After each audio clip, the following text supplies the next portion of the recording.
Hello everyone, welcome to Swami classes. Now today we will study about The Merchant of Venice. This is a play written by William Shakespeare. Yes, you are right. And it is also known as tragic comedy. अभी आपको बताएंगे कि क्या है tragedy, क्या है comedy, ठीक है। अब क्योंकि आप लोगों ने बहुतों ने ये प्ले ऑलरेडी पहले पढ़ा होगा, इसको स्टेज पे भी देखा होगा, बट क्या है कि इसमें आपको कंफ्यूजन होती है। क्यों होती है? क्योंकि इसमें बहुत सारे कैरेक्टर्स हैं, ठीक है। तो मैंने कोशिश करी है इस प्ले को 3 पार्ट्स में डिवाइड कर लिया है, जिससे कि आपको समझने में कंफ्यूजन ना हो और आप इजीली समझ पाए, ठीक है।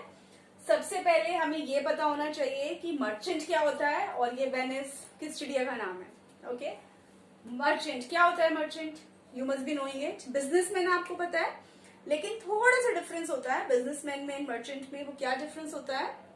बिजनेसमैन जो अपने प्रोडक्ट्स खुद बनाते हैं और खुद बेचते हैं, ठीक है, उनको हम बिजनेस बोलते हैं, जिनका खुद का बिजनेस है, ऐसा हम कह सकते हैं, ठीक। लेकिन जो मर्चेंट है उनका खुद का बिजनेस नहीं होता है, वो एक्सपोर्ट इम्पोर्ट का काम करते हैं। वो सामान लेकर आगे उसको बेचते हैं, उससे वो प्रॉफिट कमाते हैं, ठीक है। अब ध्यान दो, इस प्ले का नाम क्या है? The merchant of Venice. मतलब यहाँ पे आप बोर्ड पे देख रहे हैं, कौन मर्चेंट है? किसके आगे लिखा है मर्चेंट? एंटोनियो के आगे। तो एंटोनियो के आगे मर्चेंट लिखा है, इसका मतलब है कि इस पूरे प्ले में हम ज्यादा बात किसकी करने वाले हैं? एंटोनियो की, ठीक है। अब सबसे पहले वेनिस क्या है? वेनिस कहाँ नाम सुना है इसका? This is a name of a city. Venice एक सिटी है जो कि कहाँ है? इटली में है, ठीक है। और इसकी एक खास बात क्या है?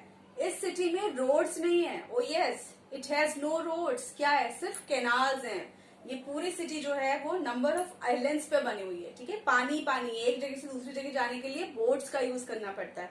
गूगल पे चेक करना। Very interesting city and very interesting photos आते हैं, ठीक। अब आपको समझ में आ गया ये कहाँ की बात हो रही है? वेनिस की, जो कि इटली में है। वहां का एक मर्चेंट है जिसका नाम है एंटोनियो। उसकी ये पूरी स्टोरी उसका रिवॉल्व चलेगी, ठीक। अब एक और चीज, इसको ट्रेजिक कॉमेडी क्यों कहा गया है? Tragic comedy means it has 2 elements. Tragedy भी है और कॉमेडी भी है। अब ट्रेजेडी का क्या मतलब है? नॉर्मली हम कहते हैं अरे ये तो ट्रेजेडी हो गई, बड़ा बुरा हो गया। तो मतलब क्या है कि जब फिल्म जब आप कोई देख रहे हैं, पिक्चर देख रहे हैं, तो उसके हीरो के साथ अगर कोई बुरी चीज हो जाती है, नॉर्मली हम फेक उसमें कह सकते हैं कि जब अच्छे लोगों के साथ बुरी चीज होती है तो उसको हम ट्रेजेडी बोलते हैं, ठीक है। तो यानी फिल्म के हीरो के साथ अगर कोई बुरी चीज हो रही है तो उसको हम ट्रेजेडी कह सकते हैं। कॉमेडी मतलब जिसमें फनी है, कुछ हंसने की बात है, खुशी है। तो जब हम इसको लिटरेरी टर्म्स में पढ़ते हैं तो वहां पे कॉमेडी का मतलब होता है कि जिसकी जो एंडिंग है, अगर हम इस प्ले की बात कर रहे हैं तो प्ले की जो एंडिंग है वो बहुत ही अच्छी है, हैप्पी एंडिंग होगी। जैसे बॉलीवुड मूवीज में होता है, हीरो सबको मार धार गिराता है और लास्ट में हीरो जीत जाता है। मतलब जो एंडिंग है वो कैसी होती है? हैप्पी एंडिंग होती है, ठीक है। तो इस प्ले को भी अब आपको समझ में आ गया है कि इस प्ले में कुछ ट्रेजेडी भी है, ट्रेजिक एलिमेंट्स भी होंगे, लेकिन उसकी जो एंडिंग है वो कैसी है? Comedy. Now let's start with the play. सबसे पहले हम देखते हैं जो 3 मेन कैरेक्टर्स हैं प्ले में वो कौन से हैं? Antonio, Bassanio, Portia. इसको हम बसेनियो बसेनियो बोल सकते हैं, ठीक। एंटोनियो मैंने आपको बता ही दिया है कि ये मर्चेंट है जिसके बारे में हम पढ़ रहे हैं। बसेनियो इसको हम प्ले का हीरो कह सकते हैं, और पोर्शिया जो है she is the heroine of the play, ठीक। अब पूरी स्टोरी कहाँ से शुरू होती है? जो बस एंटोनियो होता है, मर्चेंट होता है, इसका काम होता है कि इसके जो शिप्स होते हैं, इसका शिप्स का काम होता है, शिप्स पे इसका जो सामान है, गुड्स जैसे हम बोलते हैं, वो लेके आता है। उसकी बहुत सारे शिप्स चलते हैं और गुड्स उसमें आते हैं और फिर वो उसको यूरोप में लाके बेच देता है, और उससे जो इसको पैसे मिलते हैं वही इसका बिजनेस है, वही उसी से ये पैसे कमाता है, ठीक है। And he is a very rich man. इसको बहुत पैसा मिलता है और ये बहुत पैसे कमाता है। और ये एक और काम भी करता है, ये लोगों को जो नीडी होते हैं, जिनको जरूरत होती है, उनको पैसे देता है, ठीक है। लेकिन एक खास बात क्या है कि ये लोगों को इंटरेस्ट पे पैसे नहीं देता है। मतलब उसका कोई ब्याज, इंटरेस्ट रेट नहीं होता है। वैसे ही जो नीडी होते हैं उनको पैसे देता है और जब उनका काम हो जाता है तो वो उसको पैसे वापस कर देते हैं, ठीक है। अब बसीनियो जो है वो इसका फास्ट फ्रेंड है। फास्ट फ्रेंड और बेस्ट फ्रेंड में क्या डिफरेंस है? फास्ट फ्रेंड मतलब जो बेस्ट फ्रेंड से भी ज्यादा क्लोज है, ठीक है। तो जो बसीनियो है वो एंटोनियो का फास्ट फ्रेंड है, और वो भी इससे बहुत बार पैसे लेता रहता है जब उसको जरूरत होती है। और एंटोनियो क्योंकि बहुत ही अच्छा फ्रेंड है बसीनियो का, तो वो उसको विदाउट एनी क्वेश्चन पैसे दे देता है, ठीक। पोर्शिया जैसा कि हमने बताया, ये हीरोइन है और ये वेलमोंट में रहती है। ये थोड़ी दुखी है। अभी इसके हम दुख की बात करेंगे कि ये क्यों दुखी है। अभी पहले हम बस्सिनियो की बात करते हैं। ये जो है इसका कोई खास काम धंधा नहीं है। ही डज नॉट वर्क, कुछ काम हम नहीं करता है। बट इसके सपने कैसे हैं? He wants to marry a rich girl. वो एक बहुत अमीर लड़की से शादी करना चाहता है। एंड वैसे ये बहुत अच्छा है, इसका कैरेक्टर बहुत अच्छा दिखाया है प्ले में। He is honest and good looking man, handsome man, अच्छा है। लेकिन कोई पैसे वैसे नहीं कमाता है, इसलिए इसको बार बार जरूरत पड़ती है पैसे लेने की एंटोनियो से। पर इसके सपने क्या है कि इसको रिच लड़की से शादी करनी है और ये कहीं ना कहीं पोर्शिया को पसंद करता है। ठीक है, अब प्ले में बहुत ज्यादा ये चीज नहीं बताई है, लेकिन पोर्शिया भी इसको पहले से जानती होती है और पोर्शिया भी इसको लाइक करती है and even she wants to marry him, और वो भी इससे शादी करना चाहती है। अब पोर्शिया के बारे में बात करते हैं। आई टोल्ड यू कि ये थोड़ी सी दुखी है। क्यों है ये दुखी? एक्चुअली ये दुखी इसलिए है क्योंकि ये बहुत सुंदर है, सब कुछ है, लेकिन उसको एक प्रॉब्लम क्या है कि वो अपनी मनपसंद के लड़के से, जिससे वो शादी करना चाहती है, उससे शादी नहीं कर सकती। बट ऐसा क्यों? ऐसा इसीलिए क्योंकि जब इसके फादर की डेथ हुई थी तो उन्होंने एक शर्त रखी थी कि जो भी उस शर्त को पार कर लेगा, उसको काम मतलब वो वाला काम कर देगा, उसी लड़के की पोर्शिया से शादी होगी। ठीक, अब वो क्या शर्त होती है मैंने यहाँ पे बनाया है, थोड़ा रफ सा स्केच है। ये एक संदूक टाइप है जिसको कि कैस्केट बोलते हैं, कैस्केट। ठीक है, ये पुराने टाइम में लोग बहुत यूज करते थे। ये इस पे तो ज्यादा डेकोरेशन नहीं है, लेकिन ये बहुत ही डेकोरेटिव होते थे। ठीक है, जैसे आजकल ज्वेलरी बॉक्स वगैरह आते हैं, तो इस तरह के 3 कास्केट्स होते हैं। एक गोल्ड का होता है, गोल्ड का, एक सिल्वर का और एक लेड का। लेड मतलब जो पेंसिल, देखिए अपनी पेंसिल के ऊपर वो किससे बनी होती है? लेड से ना, तो उस कलर का, ब्लैक एकदम। ठीक, तो ये 3 तरह के कैस्केट होते हैं। अब शर्त ये होती है कि जो भी लड़का शादी करने के लिए पोर्शिया से आएगा, उसको उन तीनों कास्केट्स में से जो सही कास्केट है उसको सिलेक्ट करना होगा। अब सही का क्या मतलब है? उन तीनों में से किसी एक कास्केट में पोर्शिया की फोटो होती है, उस कास्केट को सही बताया गया है कि अगर जो भी उस कास्केट को चुनेगा तो उससे उसकी मैरिज हो जाएगी। अब ये किसी को नहीं पता होता कि कौन से कास्केट में पोर्शिया की फोटो है। समझ में आया? तो काफी बार बहुत से लोग आते हैं लेकिन हर उस टेस्ट में फेल हो जाते हैं। एक इसमें एग्जांपल दिया है कि मोरक्को के प्रिंस भी आते हैं एंड वो गोल्डन कास्केट चुनते हैं, तो जैसे ही वो उसको खोलते हैं उसमें एक स्केलेटल, मतलब एक कंकाल का जो सर होता है, खोपड़ा जिसे हम बोल सकते हैं, स्केलेटल निकल के आता है, स्कल। एंड फिर उसमें नीचे लिखा होता है कि जो बाहरी चमक धमक देखते हैं वो अंदर की सुंदरता को नहीं देख सकते, क्योंकि उसको लगता है कि ये गोल्ड लगा है, यही होता होगा, अच्छा, तो उसको खोल देता है। तो इस तरह से बहुत से लोग आते हैं और सभी टेस्ट में फेल हो जाते हैं। तो पोर्शिया इसलिए बहुत दुखी होती है कि ऐसे तो वो कभी शादी नहीं कर पाएगी, और हो सकता है जिससे भी वो शादी, जो भी उस टेस्ट को पास करे, उससे वो शादी नहीं करना चाहती हो। तो वो अपनी जो पोर्शिया की सर्वेंट है, यहाँ लिखा है पोर्शिया सर्वेंट, क्या नाम है उसका? नेरिसा। इसको भी अपनी ये सारी दुख की बात बताती है। बट नेरिसा इसको बोलती है कि it will be all right, कोई ना कोई होगा जो आएगा, like in Hindi films. Okay, अब ये जो बस्सिनी होता है, क्योंकि ये पोर्शिया से मैरिज करना चाहता है, तो ये सोचता है कि मुझे एक बहुत ही महंगे महंगे कपड़े पहन के अच्छा सा पोर्शिया के सामने अच्छे से बन के जाना चाहिए, so that she can like me और शी विल मैरी मी। ठीक, अब इसके पास इतने पैसे तो होते नहीं है कि ये बहुत अच्छे से महंगे महंगे कपड़े पहने और अपने आप को दिखाए अमीर और एक कार वार में जाए। तो अगेन इसको किसकी हेल्प की जरूरत पड़ती है? एंटोनियो की। अब ये एंटोनियो के पास जाता है और क्या बोलता है कि प्लीज यार, मुझे ना 3000 गोल्ड कॉइन्स चाहिए, जिससे कि मैं अच्छे अच्छे मस्त कपड़े पहन के पोर्शिया के सामने जाऊं और मुझे पसंद कर ले। अब एंटोनियो इसका बहुत अच्छा फ्रेंड है, बताया था ना, फास्ट फ्रेंड है। बट इस टाइम बेचारे के पास पैसे नहीं होते। क्यों नहीं होते? क्योंकि जैसा कि आपको बताया था, उसके वो सारे पैसे शिप्स में लग जाते हैं, और जब वो शिप्स वापस आते हैं तब उसको वो पैसे मिलते हैं। तो इस बार उसके वो बोलता है कि यार, मेरे तो सारे पैसे मैंने शिप्स में लगा दिए हैं, पानी के जहाज जो होते हैं, अब जब वो वापस आएंगे तभी मैं तुझे पैसे दे पाऊंगा। अब बस्सिनियो थोड़ा दुखी हो जाता है, कहता है अरे नहीं नहीं, तब तो बहुत देर हो जाएगी, तब तक अगर पोर्शिया को कोई पसंद आ गया तो, या पोर्शिया ने किसी से शादी कर ली तो। कहता है नहीं नहीं, हमें कुछ करना पड़ेगा, सोचो सोचो सोचो। अब क्या सोचते हैं वो? अब ये दोनों मिलके सोचते हैं हम ऐसा करते हैं, किसी मनी लेंडर से पैसे ले लेते हैं, मनी लेंडर जो पैसे उधार देता है, ठीक। अब ये एंटोनियो ये बोलता है बसीनियो से कि तुम एक काम करो, तुम किसी मनी लेंडर को ढूंढो और तुम्हारी सिक्योरिटी मैं बनूंगा। देखो वो उसका बहुत अच्छा फ्रेंड है, इसलिए वो उसको ऐसे बोल रहा है कि तुम्हारी सिक्योरिटी मैं बनूंगा, मैं उसको बोलूंगा कि ये सारे पैसे मैं तुम्हारे चुका दूंगा जब भी तुम्हें टाइम से चाहिए, ठीक है, तुम बस मनी लेंडर ढूंढ लो। ये एंटोनियो ऐसे क्यों बोलता है, उसके दो कारण है। पहला, एक तो ये बहुत अच्छा फ्रेंड है इसका, दूसरा इसको पता होता है कि जब मेरे शिप्स आ जाएंगे तो मेरे पास बहुत रुपए होंगे और ये 3000 गोल्ड कॉइन्स तुम्हें आराम से दे दूंगा। अब ये जो बसीनियो है ये एक मनी लेंडर ढूंढ लेता है। अब स्टोरी में आता है ट्विस्ट। कौन सा मनी लेंडर होता है वो? एक नया कैरेक्टर जिसका नेम है शायलॉक। शायलॉक। अब ये जो शायलॉक है ये कैसा होता है?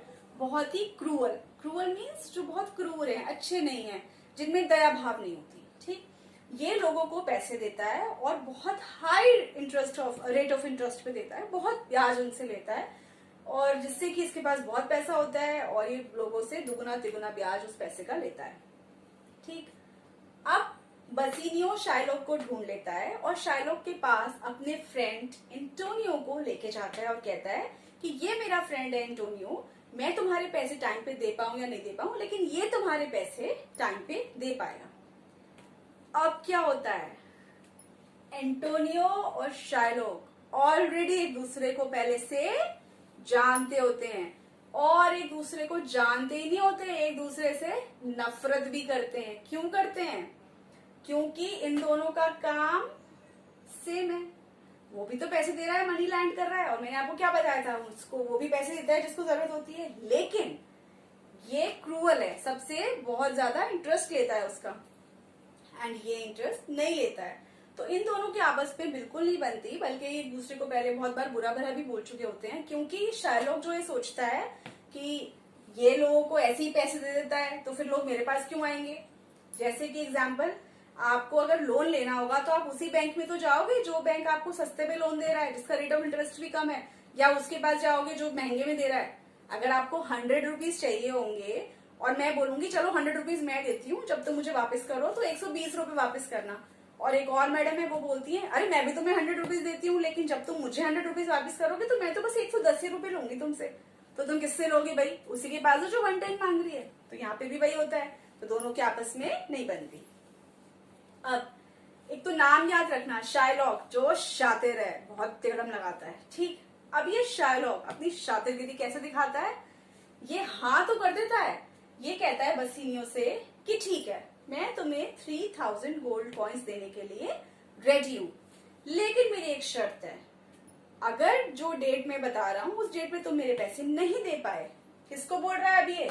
एंटोनियो ने कहा है ना मैं दूंगा, तो एंटोनियो से अभी कह रहा है कि अगर ये एंटोनियो उस टाइम पे पैसे नहीं दे पाया तो उस टाइम पे मैं क्या करूंगा, 1 पाउंड फ्लैश, यानी एक मांस का टुकड़ा, 1 पाउंड फ्लैश मतलब मांस का टुकड़ा इसकी बॉडी से निकाल लूंगा, लिटरली मांस का टुकड़ा बॉडी से निकाल लूंगा। अब ये एंटोनियो तो बहुत अजीब, उसको लगता है कि ये कैसी शर्त है, बट क्योंकि ये इसका बेस्ट फ्रेंड होता है और इसको पता होता है कि अरे मेरे शिप्स तो आ ही जाएंगे, मेरे को इतना पैसा मिलेगा तो ये तो मैं इसका आराम से चुका दूंगा, वो हाँ कर देता है कि ठीक है, if this is the bet it's fine, I will take the money still. तो शायलॉक जो है वो 3000 गोल्ड कॉइन्स इसको बसीनियो को दे देता है। इतनी बात समझ में आई? अब बसीनियो एकदम हैंडसम सा बनके रिच मैन की तरह महंगे महंगे सूट बूट पहन के मस्त कार वार में जाता है पोर्शिया के पास, एंड ये क्योंकि बहुत ज्यादा एक्सप्लेन नहीं किया है स्टोरी में, ऑलरेडी की पोर्शिया इसको जानती होती है, तो ये दोनों एक दूसरे को पसंद आ जाते हैं। लेकिन पसंद आने से काम नहीं चलता, शादी हो जाएगी। कैस्केट, क्या बोला था पोर्शिया के फादर ने कि जो उस कैस्केट को, सही वाले कैस्केट को खोलेगा उसी से ही बसीनियो पोर्शिया की शादी होगी। अब पोर्शिया सारी बात बसीनियो को बताती है कि ऐसे ऐसे एक शर्त रखी है मेरे फादर ने, और तुम प्लीज बहुत सोच समझ के ध्यान से उस कैस्केट को खोलना। तो बसीनियो जो है, क्योंकि ऑलरेडी हीरो है भाई, तो ये तो हीरो है तो सही काम करेगा, तो ये जाता है, सोचता है, समझता है, और ये सही कैस्केट को खोलता है जिसमें से पोर्शिया की फोटो निकलती है, एंड दे गॉट मैरिड। अब क्या होता है, बसिनियो एंड पोर्शिया की शादी हो जाती है। लेकिन अब इस टाइम पे एंटोनियो के साथ क्या हो रहा होता है, वो बहुत परेशान होता है क्योंकि उसका जो टाइम है, जो डेट शायलॉक ने दी होती है वो डेट आ जाती है और इसके पास तो पैसे ही नहीं होते। क्यों नहीं होते?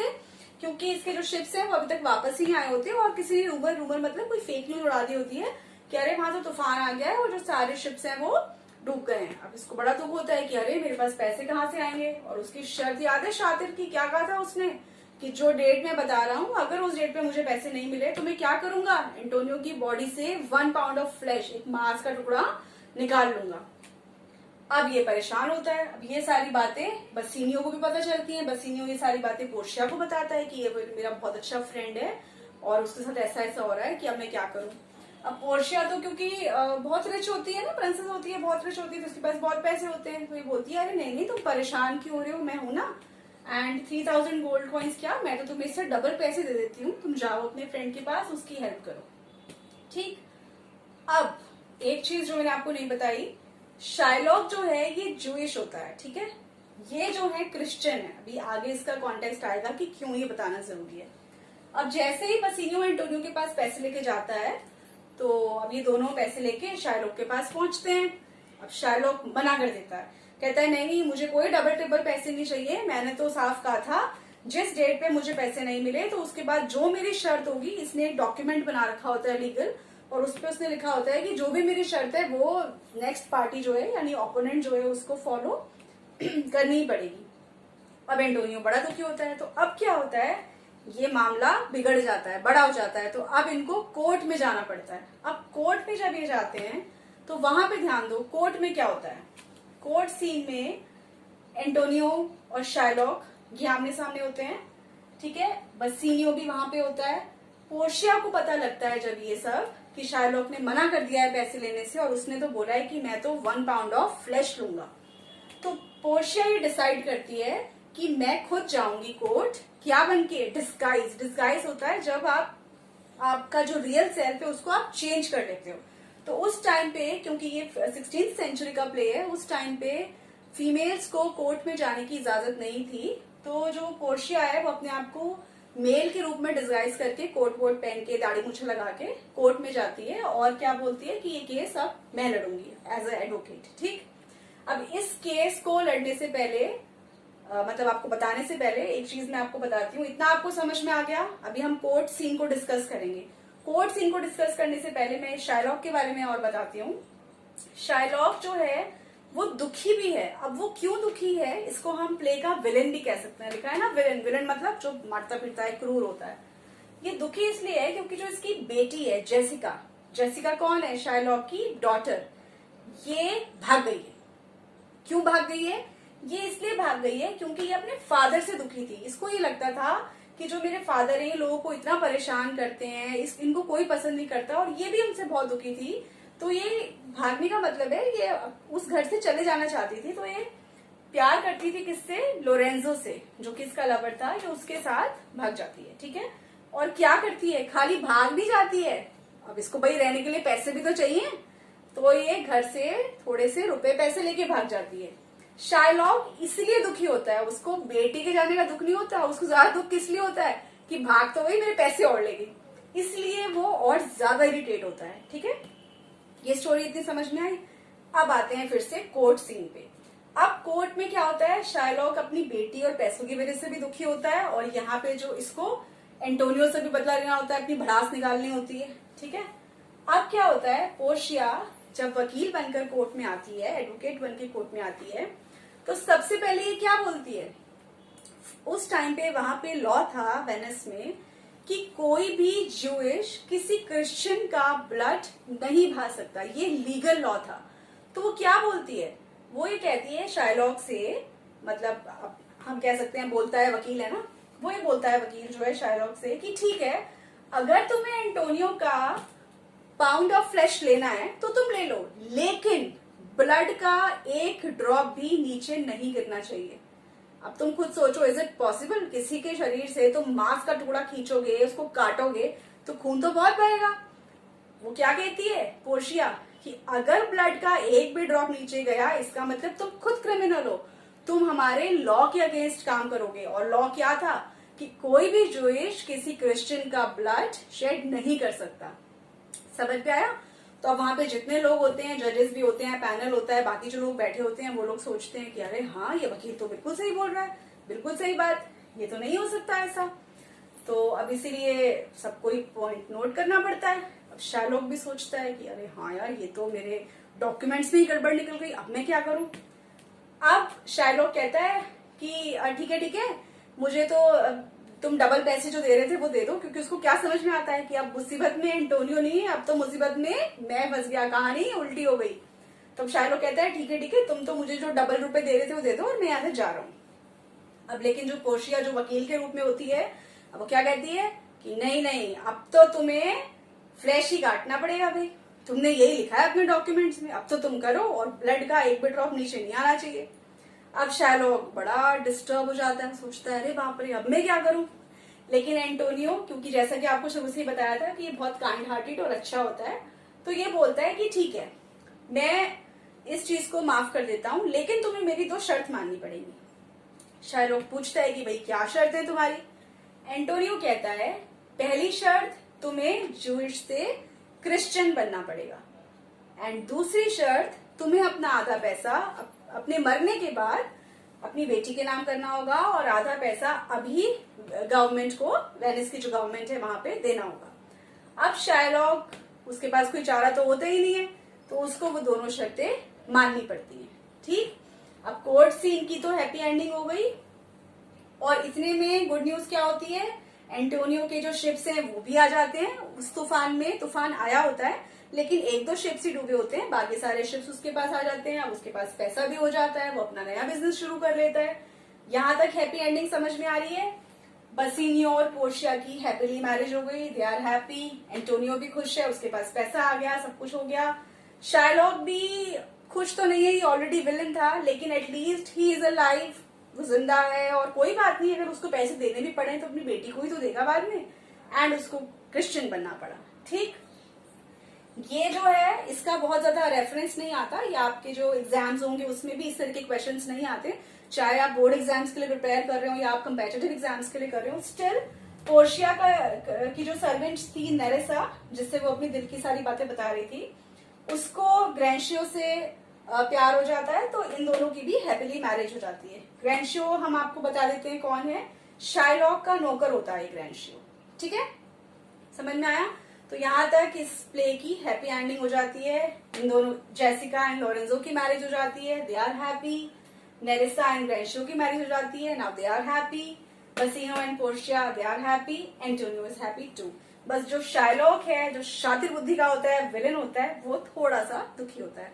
तो ट्रेजिक कॉमेडी का मतलब क्या है कि सबके साथ अच्छा हुआ और जो बुरा था उसके साथ ही थोड़ा सा बुरा हुआ। ठीक है, अगर आपको ये वीडियो पसंद आई हो तो प्लीज लाइक एंड सब्सक्राइब करना, एंड थैंक यू।